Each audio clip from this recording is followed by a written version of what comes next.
Hello everyone, તો કાલે જે પાત્રા બનાવ્યા હતા એમાંથી આજે આપણે તુરિયા પાત્રાનું શાક બનાવવાનું છે, જે ખૂબ જ ટેસ્ટી બને છે અને ખાવાની તો મજા જ પડી જાય છે.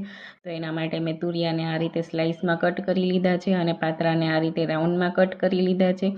તો હવે આપણે પેનમાં તેલ ગરમ કરવા મૂકવાનું છે. તેલ ગરમ થાય એટલે આપણે એમાં ખડા મસાલા એડ કરી દેવાના છે. ખડા મસાલા ફૂટે એટલે આપણે એમાં આદુ મરચીની પેસ્ટ એડ કરવાની છે અને હળદર પાવડર એડ કરવાનો છે, જેથી શાકનો કલર ખૂબ જ સારો આવે, ગ્રીન.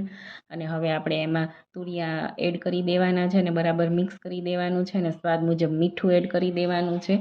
પછી આ રીતે એને ખુલ્લા જ કૂક થવા દેવાના છે, ઢાંકીને કૂક નથી કરવાના. તો તમે જોઈ શકો છો આપણા તુરિયા હવે કૂક થઈ ગયા છે. તો હવે આપણે એમાં પાત્રા એડ કરી દેવાના છે અને બરાબર મિક્સ કરી લેવાનું છે. તો આ શાકને આપણે આ રીતે તેલમાં જ કૂક થવા દેવાનું છે, આમાં પાણી બિલકુલ એડ કરવાનું નથી. તો હવે આપણે એમાં થોડી એવી ખાંડ અને ધાણા જીરું પાવડર એડ કરવાનો છે અને બરાબર મિક્સ કરી લેવાનું છે. તો હવે ટેસ્ટને બેલેન્સ કરવા પૂરતું આપણે 1 ચમચી જેટલો લીંબુનો રસ એડ કરવાનો છે અને બરાબર મિક્સ કરી લેવાનું છે.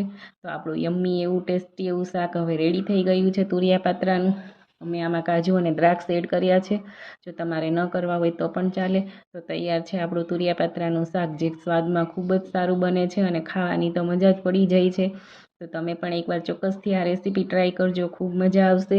અને જો મારી રેસીપી સારી લાગી હોય તો લાઇક, કોમેન્ટ અને શેર ચોક્કસથી કરજો અને મારી ચેનલને સબસ્ક્રાઈબ કરવાનું ભૂલતા નહીં. Thank you for watching.